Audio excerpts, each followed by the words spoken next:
1 Raja-Raja pasal 9. Tuhan menampakkan diri kepada Salomo untuk kedua kalinya.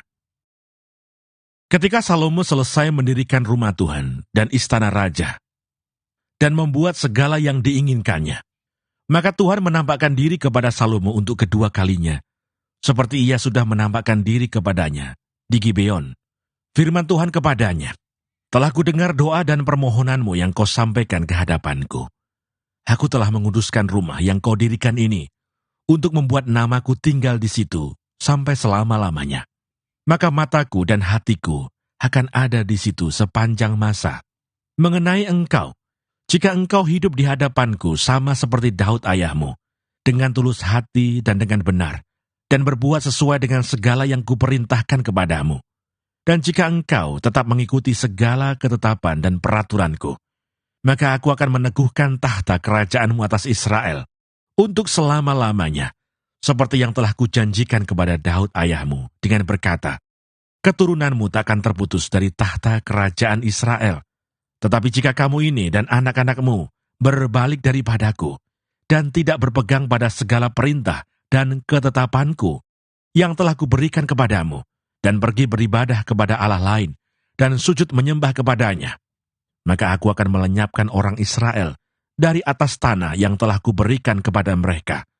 Dan rumah yang telah kukuduskan bagi namaku itu akan kubuang dari hadapanku. Maka Israel akan menjadi kiasan dan sindiran di antara segala bangsa. Dan rumah ini akan menjadi reruntuhan, sehingga setiap orang yang lewat akan tertegun, bersuit dan berkata, apakah sebabnya Tuhan berbuat yang demikian kepada negeri ini dan kepada rumah ini? Maka orang akan berkata, sebab mereka meninggalkan Tuhan Allah mereka, yang membawa nenek moyang mereka keluar dari tanah Mesir, dan sebab mereka berpegang pada Allah lain, dan sujud menyembah kepadanya, dan beribadah kepadanya. Itulah sebabnya Tuhan mendatangkan segala malapetaka ini ke atas mereka. Beberapa usaha Raja Salomo. Setelah lewat 20 tahun selesailah Salomo mendirikan kedua rumah itu, yakni rumah Tuhan dan istana raja.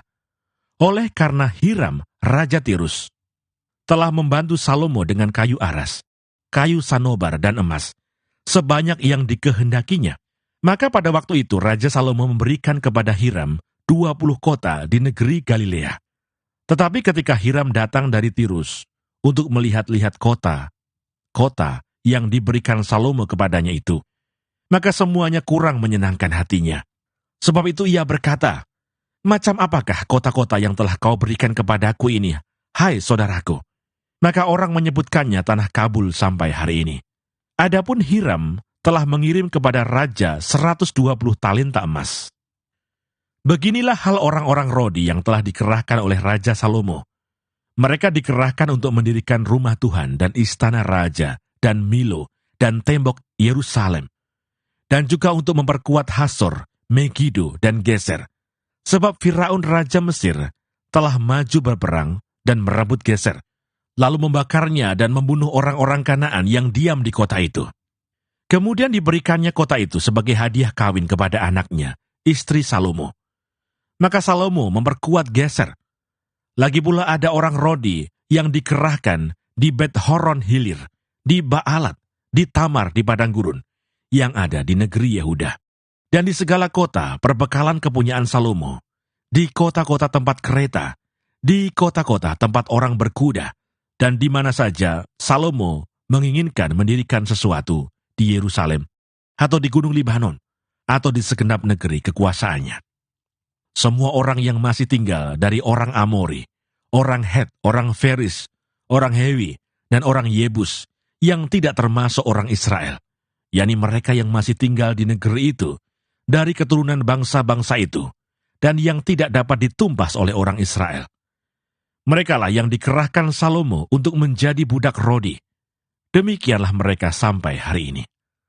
Tetapi orang Israel tidak ada yang dijadikan budak oleh Salomo, melainkan mereka menjadi prajurit, pegawai, pembesar, perwira, atau panglima atas pasukan kereta dan pasukan berkuda.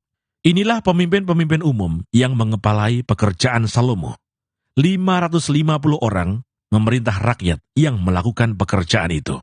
Segera sesudah anak Firaun pindah dari kota Daud ke rumah yang telah didirikan Salomo baginya, Salomo pun mendirikan Milo.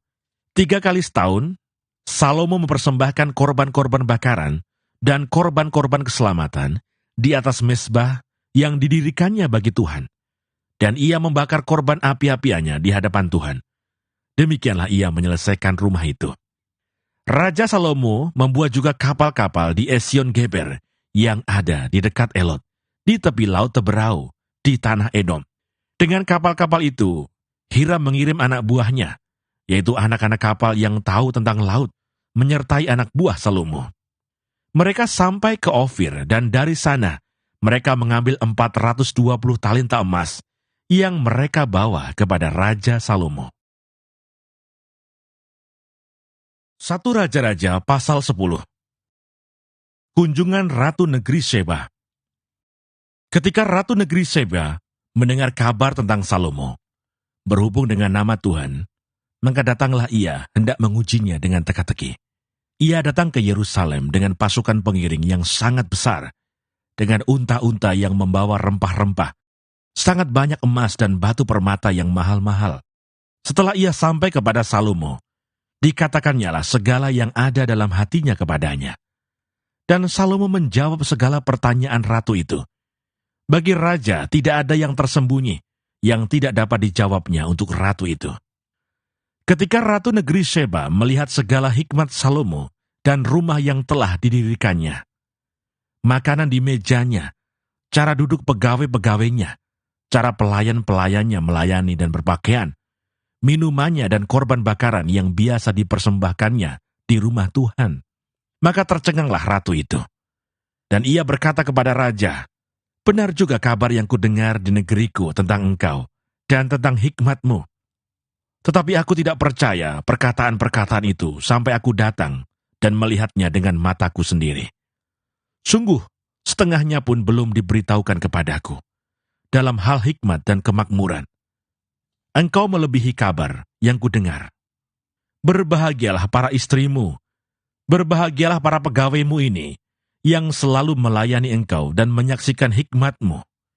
Terpujilah Tuhan Allahmu, yang telah berkenan kepadamu sedemikian, hingga ia mendudukkan engkau di atas tahta kerajaan Israel.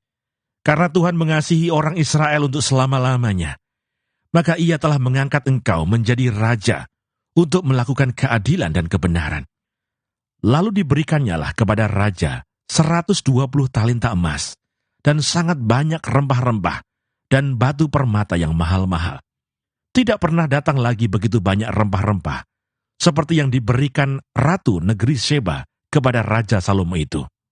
Lagi pula kapal-kapal Hiram yang mengangkut emas dari Ofir, membawa dari Ofir sangat banyak kayu cendana dan batu permata yang mahal-mahal.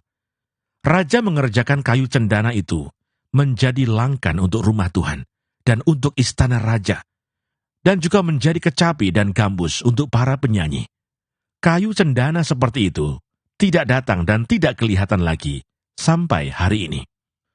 Raja Salomo memberikan kepada Ratu Negeri Sheba segala yang dikehendakinya dan yang dimintanya, selain apa yang telah diberikannya kepadanya, sebagaimana layak bagi Raja Salomo.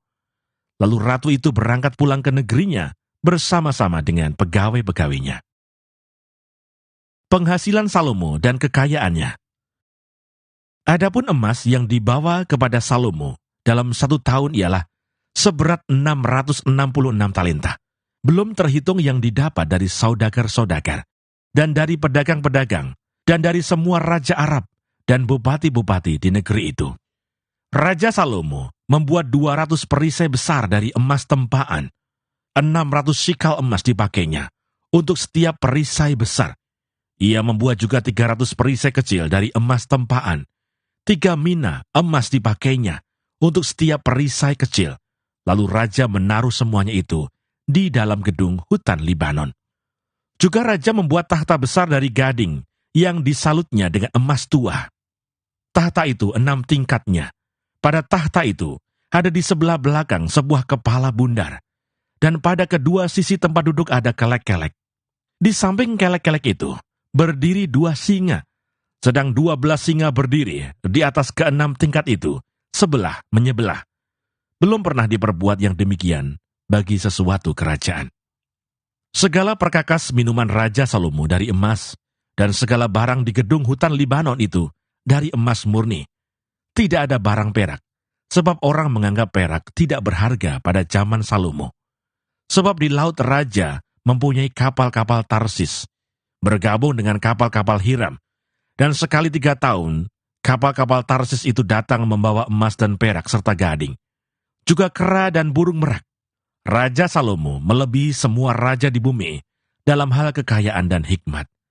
Seluruh bumi berikhtiar menghadap Salomo untuk menyaksikan hikmat yang telah ditaruh Allah di dalam hatinya.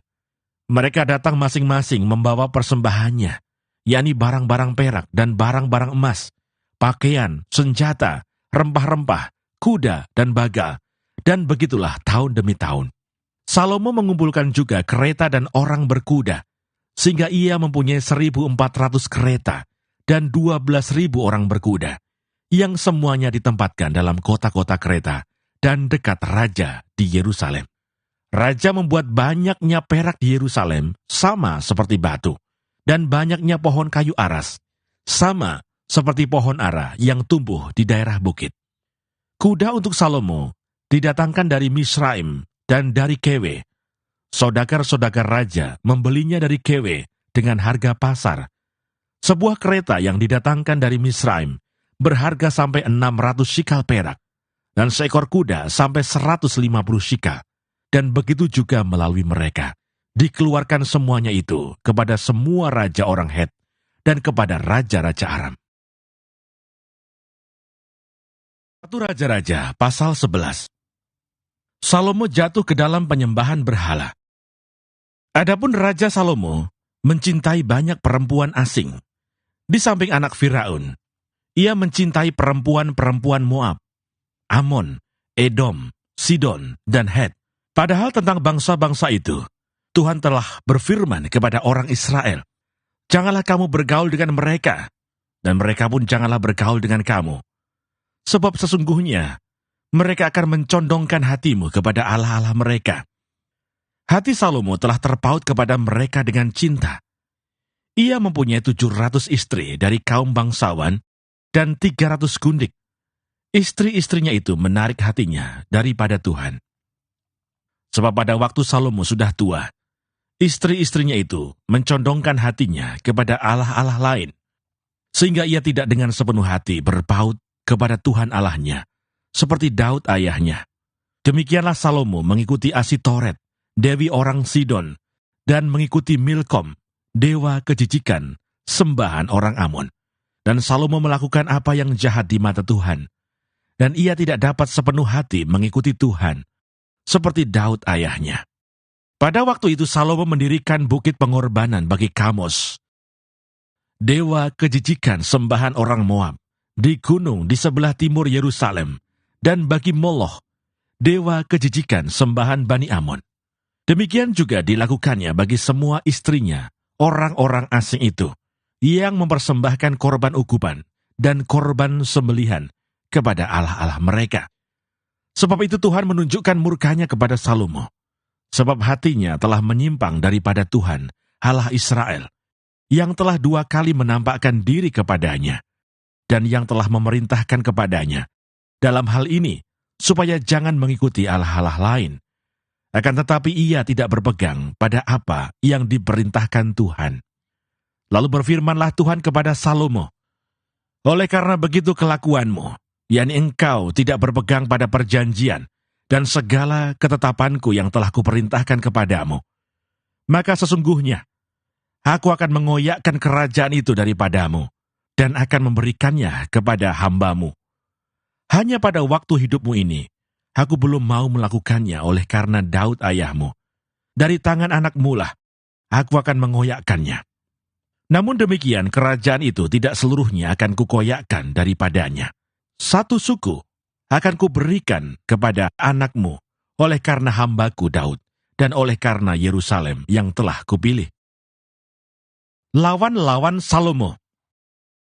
Kemudian Tuhan membangkitkan seorang lawan Salomo, yakni Hadad, orang Edom. Ia dari keturunan Raja Edom. Sesudah Daud memukul kalah orang Edom, maka Panglima Yoab pergi menguburkan orang-orang yang mati terbunuh, lalu menewaskan semua laki-laki di Edom. 6 bulan lamanya Yoab diam di sana dengan seluruh Israel, sampai dilenyapkannya semua laki-laki di Edom. Tetapi Hadad melarikan diri bersama-sama dengan beberapa orang Edom dari pegawai-pegawai ayahnya, dan mengungsi ke Mesir. Hadapun Hadad itu masih sangat muda. Mereka berangkat dari Midian, lalu sampai ke Paran. Mereka membawa beberapa orang dari Paran, lalu mereka sampai ke Mesir kepada Firaun, Raja Mesir. Ia ini memberikan rumah kepada Hadad, menentukan belanjanya, dan menyerahkan sebidang tanah kepadanya. Hadad demikian disayangi Firaun, sehingga diberikannya kepadanya seorang istri, yakni adik istrinya sendiri, adik permaisuri Tahpenes. Lalu adik Tahpenes itu melahirkan baginya seorang anak laki-laki, Genubat namanya, dan Tahnepes menyapih dia di istana Firaun. Sehingga Genubat ada di istana Firaun, di tengah-tengah anak-anak Firaun sendiri. Ketika didengar Hadad di Mesir bahwa Daud telah mendapat perhentian bersama-sama dengan nenek moyangnya, dan bahwa Panglima Yoab sudah mati juga, maka berkatalah Hadad kepada Firaun, "Biarkanlah aku pergi ke negeriku." Lalu bertanyalah Firaun kepadanya, "Tetapi kekurangan apakah engkau padaku ini? Maka engkau tiba-tiba berniat pergi ke negerimu." Jawabnya, "Aku tidak kekurangan apapun, namun demikian biarkanlah juga aku pergi." Allah membangkitkan pula seorang lawan Salomo, yakni Reson bil Eliada, yang telah melarikan diri dari tuannya, yakni Hadadeser, Raja Soba. Ia mengumpulkan orang-orang, lalu menjadi kepala gerombolan. Ketika Daud hendak membunuh mereka, maka pergilah mereka ke Damsyik. Mereka diam di sana, dan disitulah mereka mengangkat Reson menjadi raja. Dialah yang menjadi lawan Israel sepanjang umur Salomo. Ia mendatangkan malapetaka sama seperti Hadad. Ia muak akan orang Israel dan menjadi raja atas Aram. Juga Yerobeam bin Nebat, seorang Efraim dari Sereda, seorang pegawai Salomo, nama ibunya Serua, seorang janda, memberontak terhadap raja. Inilah alasannya mengapa ia memberontak terhadap raja. Salomo mendirikan Milo, dan ia menutup tembusan tembok kota Daud ayahnya. Yerobeam adalah seorang tangkas.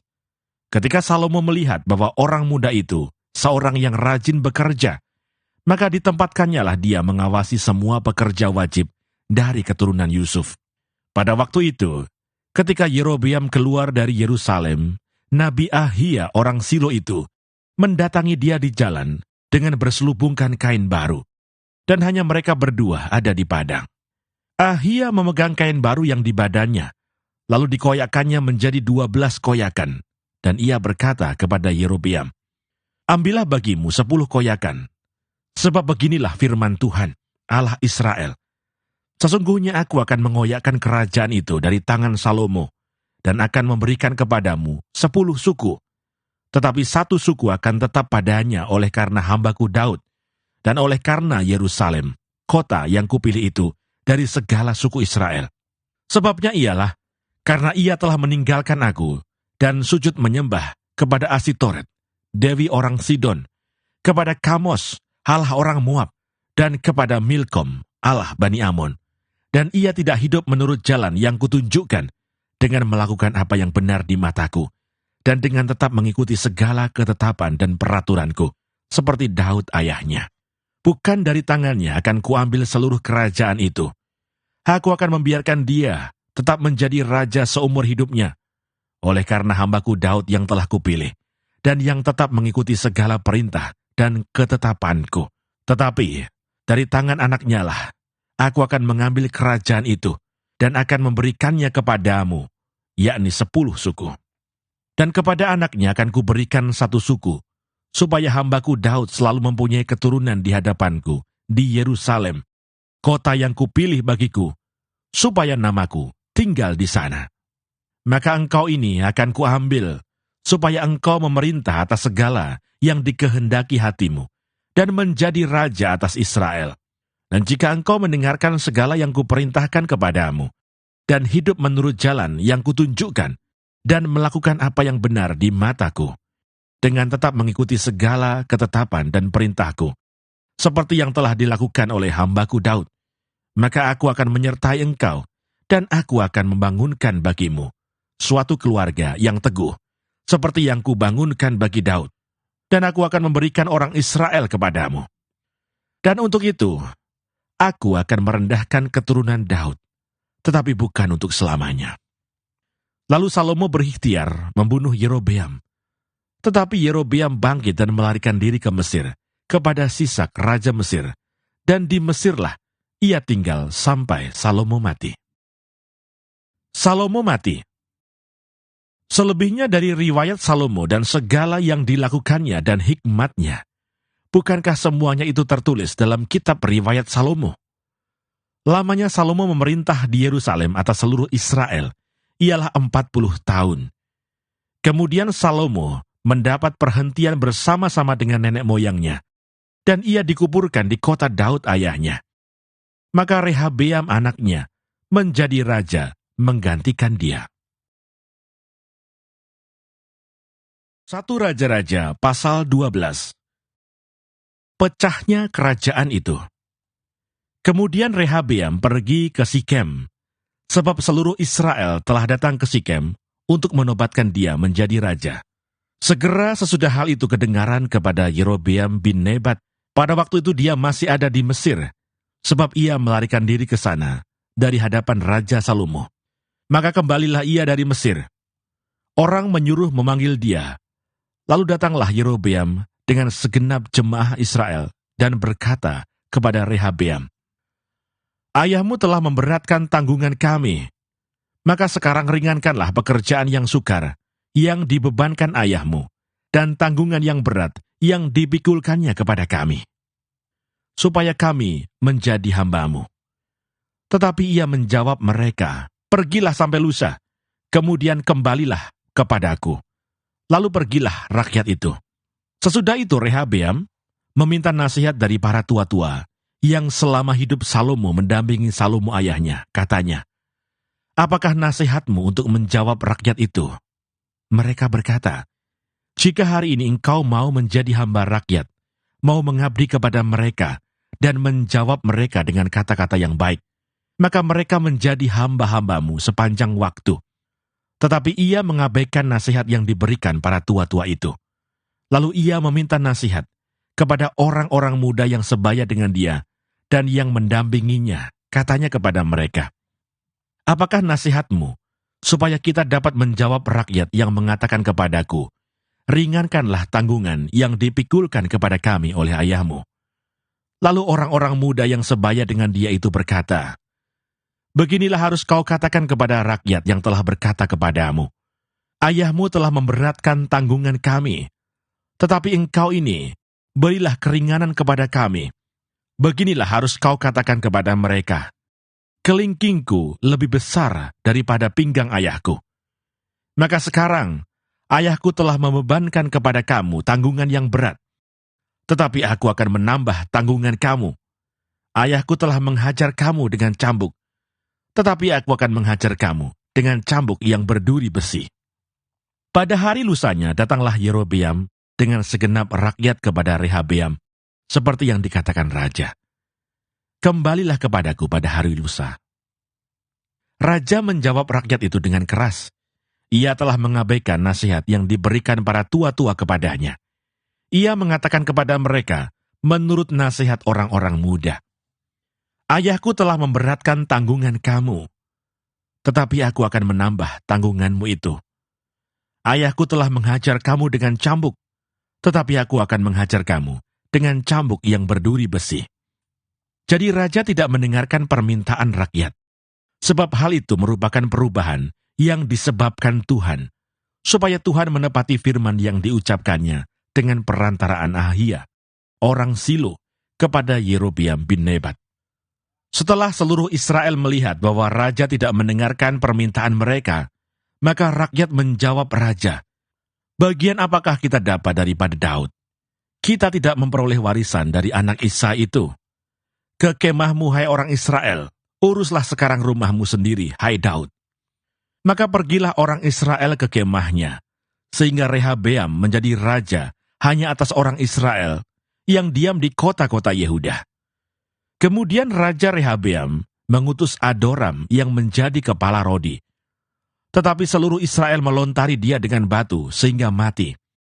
Bahkan Raja Rehabeam hampir-hampir tidak dapat menaiki keretanya untuk melarikan diri ke Yerusalem. Demikianlah mulanya orang Israel memberontak terhadap keluarga Daud sampai hari ini. Segera sesudah seluruh Israel mendengar bahwa Yerobeam sudah pulang, maka mereka menyuruh memanggil dia ke pertemuan jemaah. Lalu mereka menobatkan dia menjadi raja atas seluruh Israel. Tidak ada lagi yang mengikuti keluarga Daud, selain dari suku Yehuda saja. Ketika Rehabeam datang ke Yerusalem, ia mengumpulkan segenap kaum Yehuda dan suku Benyamin, 180.000 teruna yang sanggup berperang untuk memerangi kaum Israel, dengan maksud mengembalikan kerajaan itu kepada Rehabeam, anak Salomo. Tetapi datanglah firman Allah kepada Semaya, abdi Allah demikian. Katakanlah kepada Rehabeam, anak Salomo, raja Yehuda, dan kepada segenap kaum Yehuda dan Benyamin, dan kepada selebihnya dari bangsa itu. Beginilah firman Tuhan, janganlah kamu maju, dan janganlah kamu berperang melawan saudara-saudaramu orang Israel. Pulanglah masing-masing ke rumahnya, sebab akulah yang menyebabkan hal ini terjadi. Maka mereka mendengarkan firman Tuhan, dan pergilah mereka pulang sesuai dengan firman Tuhan itu. Yerobeam memulai ibadah baru. Kemudian Yerobeam memperkuat Sikem di pegunungan Efraim, lalu diam di sana. Ia keluar dari sana, lalu memperkuat Penuel. Maka berkatalah Yerobeam dalam hatinya, kini mungkin kerajaan itu kembali kepada keluarga Daud. Jika bangsa itu pergi mempersembahkan korban sembelihan di rumah Tuhan di Yerusalem, maka tentulah hati bangsa ini akan berbalik kepada tuan mereka, yaitu Rehabeam, raja Yehuda. Kemudian mereka akan membunuh aku, dan aku akan kembali kepada Rehabeam, raja Yehuda. Sesudah menimbang-nimbang, maka raja membuat 2 anak lembu jantan dari emas, dan ia berkata kepada mereka, sudah cukup lamanya kamu pergi ke Yerusalem, hai Israel. Lihatlah sekarang Allah-Allahmu, yang telah menuntun engkau keluar dari tanah Mesir. Lalu ia menaruh lembu yang satu di Betel, dan yang lain ditempatkannya di Dan. Maka hal itu menyebabkan orang berdosa, sebab rakyat pergi ke Betel, menyembah patung yang satu, dan ke Dan, menyembah patung yang lain. Ia membuat juga kuil-kuil di atas bukit-bukit pengorbanan, dan mengangkat imam-imam dari kalangan rakyat, yang bukan dari Bani Lewi. Kemudian Yerobeam menentukan suatu hari raya pada hari yang ke-15, bulan ke-8. Sama seperti hari raya yang di Yehuda, dan ia sendiri naik tangga mezbah itu. Begitulah dibuatnya di Betel, yakni ia mempersembahkan korban kepada anak-anak lembu yang telah dibuatnya itu. Dan ia menugaskan di Betel imam-imam bukit pengorbanan yang telah diangkatnya. Ia naik tangga mezbah yang dibuatnya di Betel itu pada hari yang ke-15 dalam bulan yang ke-8, dalam bulan yang telah direncanakannya dalam hatinya sendiri. Ia menentukan suatu hari raya bagi orang Israel, dan ia naik tangga mezbah itu untuk membakar korban.